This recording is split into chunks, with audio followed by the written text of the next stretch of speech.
अब अमेरिका में सिर्फ पासपोर्ट होना काफी नहीं है। अगर आप विदेश में पैदा हुए हैं तो आपकी सिटीजनशिप भी खतरे में है।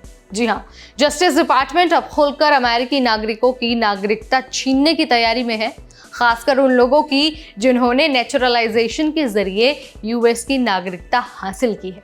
और ये कोई कॉन्स्पिरेसी नहीं है, बल्कि डीओजे का नया आधिकारिक आदेश है और ये आदेश इस बात को कंफर्म करता है।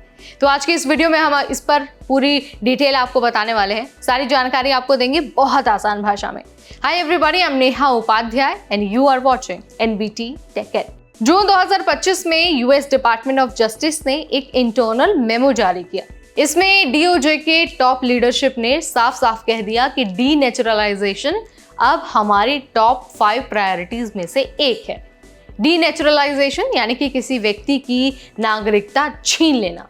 डीओजे अब उन नेचुरलाइज नागरिकों को निशाना बना रहा है जिन्होंने नागरिकता लेते वक्त कोई झूठ बोला है, क्रिमिनल ऑफेंस छुपाया है या फिर बाद में सीरियस क्राइम जैसे कि नेशनल सिक्योरिटी थ्रेट फ्रॉड किया है।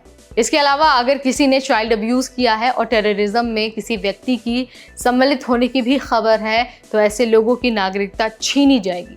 जून 2025 में डीओजे ने पहली बार एक व्यक्ति की नागरिकता छीन ली।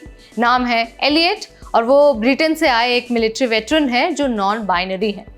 डीओजे का इस पर कहना है कि ड्यूक ने 2012 में चाइल्ड अब्यूज मटेरियल शेयर किया है, लेकिन 2013 में जब वो यूएस के नागरिक बने तब उन्होंने ये बात छुपाई। अब उनकी जो नागरिकता है वो रद्द हो गई है, वो स्टेटलेस हो गए हैं।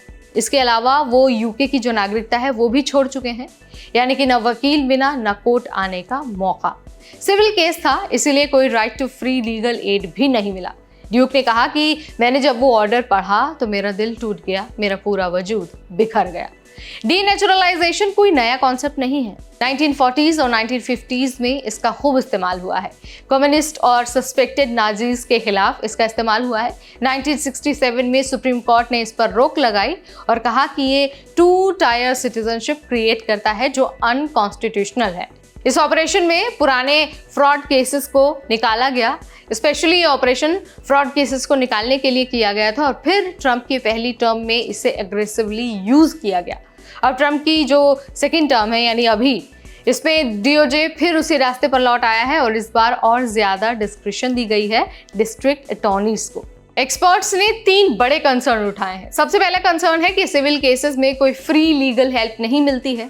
क्रिमिनल केस में तो सरकार वकील देती है, लेकिन सिविल डीनेचुरलाइजेशन में नहीं मिलता है।